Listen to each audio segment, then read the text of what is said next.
So what we're going to go over in this video is converting standard form of a quadratic function to vertex form.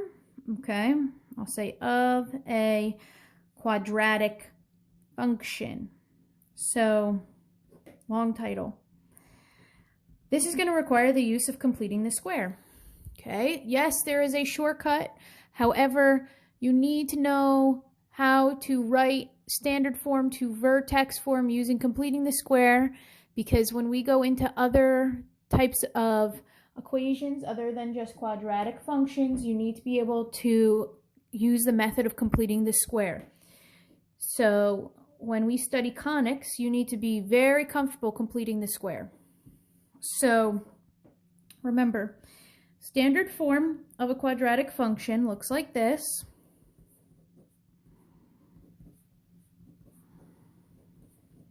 You've got your quadratic term, you've got your linear term, you've got your constant term. Vertex form looks like this.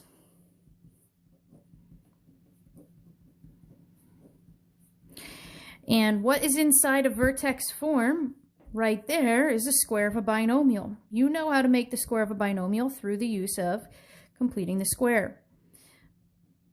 Now, unlike solving, okay, you can't get rid of a because a has characteristics about its graph, okay? You're not solving when you're converting quadratic forms of a function. You're just rewriting the function itself, okay? So let's go over, write each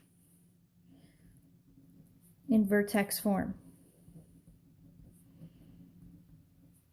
So the big difference is going to be, instead of it being set equal to 0, it's going to be set equal to y, or f of x. So y equals x squared minus 10x minus 1.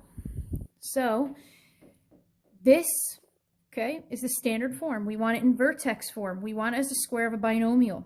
So what we're trying to do is, can this be written as a square of a binomial as is? So is this a perfect square trinomial? No, this has to be half, right, of this number here has to be half of this number squared. Half of this number squared is not -1. Now notice, this is not set equal to 0 because we're not solving, it's y, okay? So we don't want this on the right-hand side, so we have to add 1, but notice we can't do 0 plus 1, we have to leave it as y plus 1, okay, equals x squared minus 10x, and then what we would do in the completing the square process, right, is now I want this to be a perfect square trinomial. So that means I need to add a constant term. If I add a constant term to the right side of this equation, I need to make sure I add a constant term to the left side. So I have to take half of this number and square it. That's going to make this a trinomial, a perfect square trinomial, which allows you to write it as the square of a binomial. So half of -10, that's -5. -5 squared, that's 25. So I have 25 plus y plus 1, that's y plus 26, equals x squared minus 10x plus 25. So now I have a perfect square trinomial on the right-hand side, so that means I can write it as something squared. That's going to be x, and then this number right here, which is half of b, minus 5. Y plus 26 equals, and now notice we're not solving, we're just writing it in vertex form. So our a value is +1. We've got the x minus h, and now if we take away 26 from both sides, we've got k.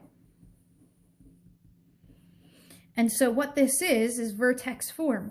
Remember, h comma k is the vertex. So x minus h, so h is 5, so the vertex is 5 comma k, which is -26, and I know that the a value is 1. So I know that the vertex is 5 -26, and I know this is a u facing up, but the major piece of information that you needed to be able to do is, you needed to be able to generate the vertex form given the standard form. Okay, so let's practice 2 more.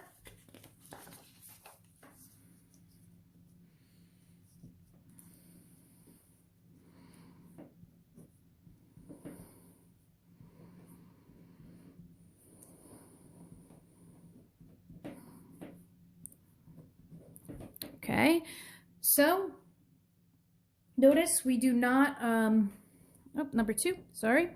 A does not equal 1, so we can't start the process of completing the square yet. So I'd have to divide by 2, divide by 2, divide by 2, okay, except I can't take this and divide by 2, right?